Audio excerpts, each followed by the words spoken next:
Hello students, this is Kanupriya, PGT Geography, and this is my next video on chapter 6, that is geomorphic processes. This is my 6th video on this particular chapter.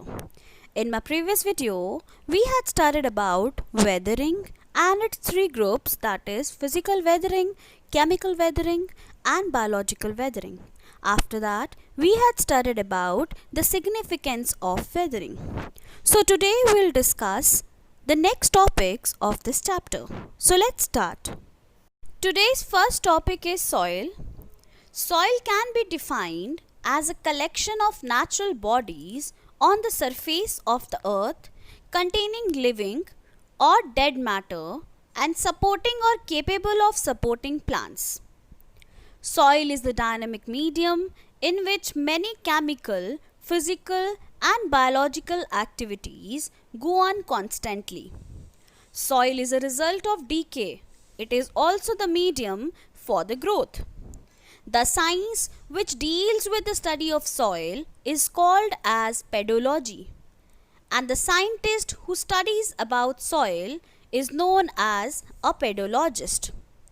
So basically, soil is the collection of natural bodies which contains living as well as dead matter and who are capable of supporting plants, growth of plants. It is a medium which supports the growth of plants. Soil is a medium, it's a dynamic medium where all types of activities such as chemical, physical and biological activities go on constantly.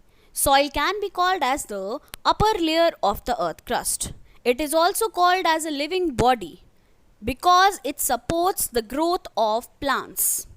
So this is the introduction which is related to soil. Next is soil formation, how soil is formed. Soil formation or pedogenesis depends first on weathering process. It is this weathering mantle which is the basic input for the soil to form. First, the weathered material or transported deposits are colonized by bacteria and other inferior plant bodies like mosses and lichens.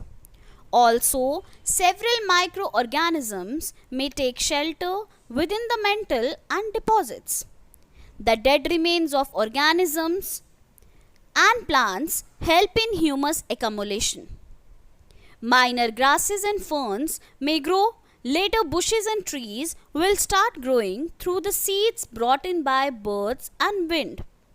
Plant roots penetrate down. Burrowing animals bring up particles. Mass of material becomes porous and sponge-like with the capacity to retain water and to permit the passage of air. And finally, a mature soil, a complex mixture of mineral and organic products forms. So basically, soil formation firstly depends upon the weathered mantle or it depends upon weathering. After that, the weathered materials are colonized by bacteria and other inferior plant bodies like lichens and mosses. Later on, the dead remains of organisms and plants develop humus and minor grasses and ferns started growing and trees will start grow through the seeds which are brought by wind and birds. Plant roots will penetrate downwards and the burrowing animals will bring up particles, mass of material, and because of which the soil will become porous and sponge-like with the capacity to retain water and to permit the passage of air within it, and because of which mature soil, which is a mixture of complex and organic matter, will form. So this is how the soil is formed. Now comes the soil forming factors. There are certain factors which are important for the formation of soil. So let's discuss it. First one is parent material. Parent material is a very important factor in the soil formation. Parent material can be any in situ or on-site weathered rock debris or transported deposits. Soil formation depends upon the texture and structure as well as the mineral and chemical composition of the rock debris or deposits. So parent material plays a very important role in the soil formation. The weathering can be at one place, that is in situ, and it can be because of the transported deposits. Soil formation depends upon the characteristics, the texture, structure of the rock debris or the deposited material, that is parent material. So parent material is very important for the formation of soil. Second one is topography or relief or terrain. Topography, like parent material, is another passive control factor. The influence of topography is felt through the amount of exposure of a surface covered by parent material to sunlight and the amount of surface and subsurface drainage over and through the parent material. Soils will be thin on steep slopes and thick over flat upland areas. Over gentle slopes where erosion is slow and percolation of water is good, soil formation is very favorable. Soils over flat areas may develop a thick layer of clay with good accumulation of organic matter, giving the soil dark color. In middle latitudes, the south-facing slopes exposed to sunlight have different conditions of vegetation and soils, and the north-facing slopes with cool, moist conditions have some other soils and vegetation. So topography plays a very important role. If the slope is steep, then it will be having thin soil, and if the slope is gentle, where the erosion will be less and percolation of water will be more, soil formation is very favorable. That means it will be having thick cover of soil. So topography plays a very important role for the formation of soil. The gentle slope will get good sunlight, water facilities, air percolation, everything. But in steep slopes, it is very difficult. There are certain slopes where sunlight cannot be there. So sunlight is a very important component for the formation of soil. Percolation of water cannot be there in the steep slope. So because of topography, soil formation varies from place to place. Third one is climate. Climate is an important active factor in soil formation. The important elements in climate for the soil development are moisture and temperature. Excess of water helps in the downward transportation of soil components through the soil, which is called as alluviation, and deposits the same below, which is called as illuviation. In climates like wet equatorial rainy areas with high rainfall, not only calcium, sodium, magnesium, potassium, but also a major part of silica is removed from the soil. Removal of silica from the soil is known as desilication. So climate plays a very important role for the formation of soil.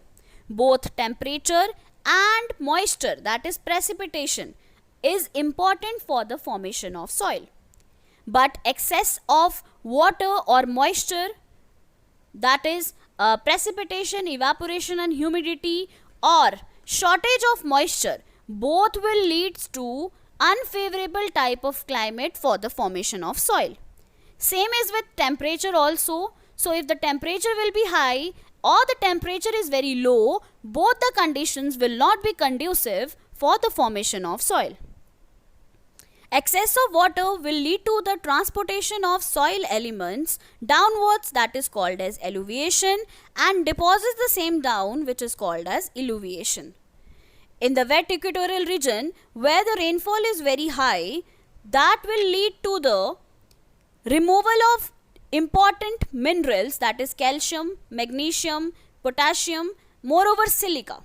So removal of silica from the soil is called as desilication. On the other hand, in dry climates, because of high temperature, evaporation will exceed the precipitation, and hence water is brought up to the surface by capillary action, and in the process the water evaporates, leaving behind salts in the rocks, in the soil. Such salts form into a crust in the soil, which is known as hard pan. Here we are talking about the two extreme situations. One is having a very high rainfall and one is having very low rainfall, and evaporation is very high because of high temperature. So the water will be brought up to the soil by the capillary action, and because of which salts will be accumulated in the soil. and because of which a crust in the soil will be developed, which are called as hard pans. In tropical areas or tropical climates and in areas with intermediate precipitation conditions, calcium carbonate nodules, that is kankar, are formed. So here we have a third situation of tropical climates or the areas with intermediate precipitation conditions. That situation will be having calcium carbonate nodules that will be formed. And if we'll talk about temperature, temperature acts in two ways, that is increasing or reducing chemical and biological activity. Chemical activity is increased in the higher temperatures and reduced in the cooler temperatures and almost stops in the freezing conditions.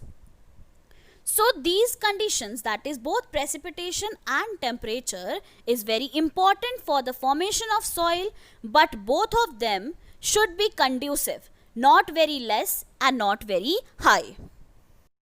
Next one is biological activity.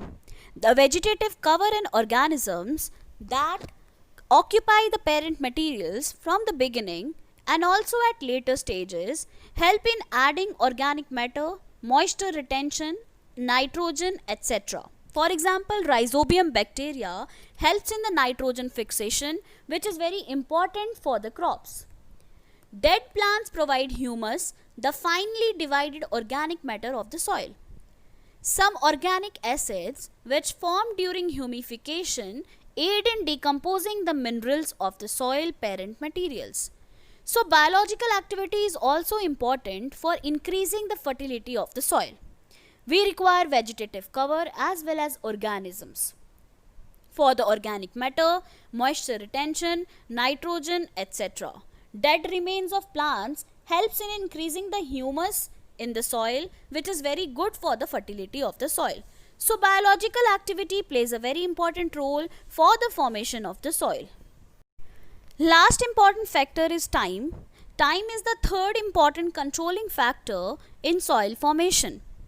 The length of time the soil forming processes operate determines maturation of soil and profile development. A soil becomes mature when all soil forming processes act for a sufficiently long time, developing a profile. Soils developing from recently deposited alluvium or glacial till are considered young and they exhibit no horizons or only poorly developed horizons. No specific length of time in absolute terms can be fixed for soils to develop and mature. But time is very important factor in soil formation. The length of time over which the soil forming processes operate will determine the maturation of soil and profile development. So all these soil forming factors are very important for the formation of the soil. If all these factors will work properly, there will be formation of well developed profile of soil. So this is all for today. If you have any doubt, please come up with your doubts. Thank you so much.